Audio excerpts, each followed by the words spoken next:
Yet they share a profound political sixth sense, a recognition of how a partly mythic and glorious national past can serve as an antidote to the grim political crises clawing at the two flagship nations of the English-speaking world. The royal wedding, a poignantly joyful ceremony with a jolt of diversity, given the new Duchess of Sussex's mixed-race American background, was beamed to a world that craved a good news story. Two young people fell in love and we all showed up, said African-American Bishop Michael Curry in a stem-winding sermon that shattered the English emotional reticence typified by the royal family that its younger generation is trying to dilute. There's not been much victory or glory for Britain lately.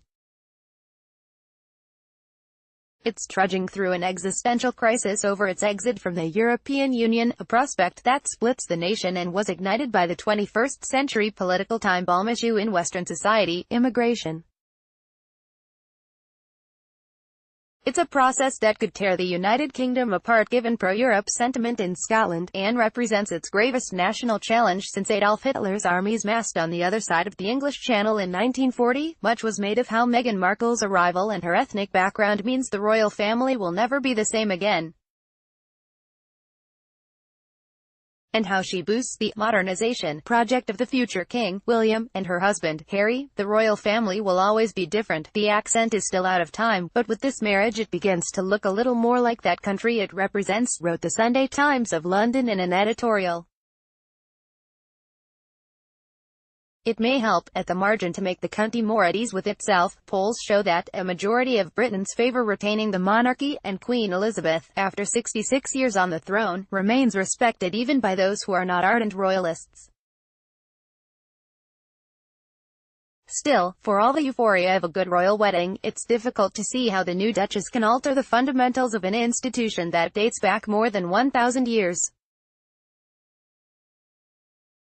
Though it has lost much of its political power over the centuries, at its core, it rests on the concept that by virtue of birth, one person is more noble than the next. There's not that much modern about that. The royal wedding also came at a moment when Britain is facing a political crisis on top of Brexit, as a crackdown on illegal immigration has ensnared members of the post-war Windrush generation of Caribbean migrants. Some immigrants, who have lived in Britain almost all their lives, have been struggling to show documentation of their legal status amid fears of mass deportations, in a scandal that claimed the job of a senior minister and hammered the government of Prime Minister Theresa May.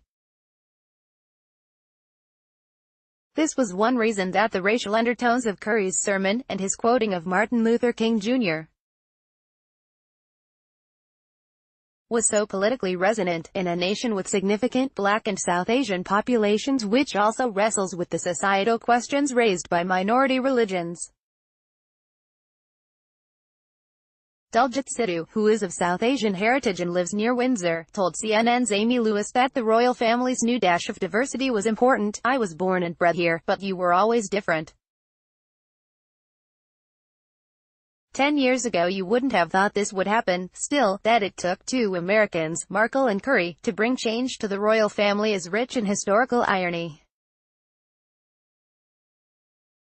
Trump is also looking to the past. If there's anyone that loves a good show, it's Trump, who is looking forward to his very own parade in Washington later this year, which might make up in military hardware what it lacks in British imperial pageantry. Perhaps the most incredible aspect of the royal wedding was that it was one global news story that did not revolve around America's tweeting, disruptive president. Like Britain, America was a nation that needed cheering up, as the tragedy of yet another school massacre darkened the weekend but was for a while displaced by blanket television coverage of the royal wedding.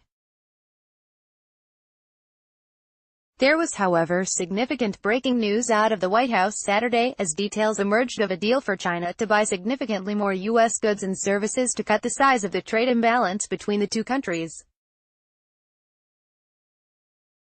It was not immediately clear what the agreement would mean, but it could turn out to be a victory for Trump's "Make America Great Again" campaign. The most significant word of that slogan is, again. If the royals offer a reminder of a time when Britain was great and ruled half the world, Trump is dedicated to restoring the power of the moment when America succeeded its former colonial master as the world's preeminent, unchallenged power. His political project, and his populist economic policy, has all along rested on the idea of recreating a hallowed era, especially in the industrial Midwest, before U.S. manufacturing was hollowed out by developing powers like China. If immigration was the driving force between Britain's shocking vote for Brexit in 2016, it was also the animating dynamic behind Trump's convention-busting election win a few months later. At the root of Trump's appeal to his voters is a promise to check the disruptive forces of globalized economics and ethnic diversity that have been remaking the United States in recent decades. Almost every week brings a new controversy over Trump's approach, from the failure to deal with undocumented migrants brought to the U.S. as kids and his administration's plans for a more selective legal immigration system. That's where he and the royals differ. While Harry's bride sees a chance to use ethnicity to reboot the magic of the monarchy, Trump has more often used diversity to divide.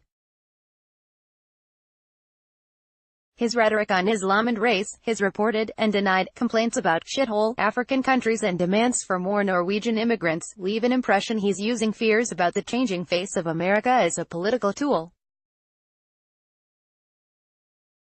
In his speech at the Republican National Convention in 2016, Trump painted a dark picture of a nation beset by a modern plague of crime and terrorism in the cities, and economic blight in its industrial powerhouse.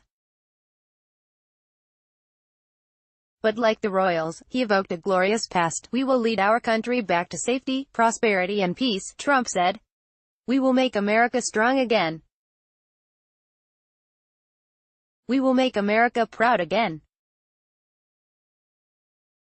We will make America safe again, and we will make America great again." To Trump's critics, he has seemed to be evoking a more traditional, and whiter America, equating to the Eisenhower post-war boom years of the 1950s when he was a boy.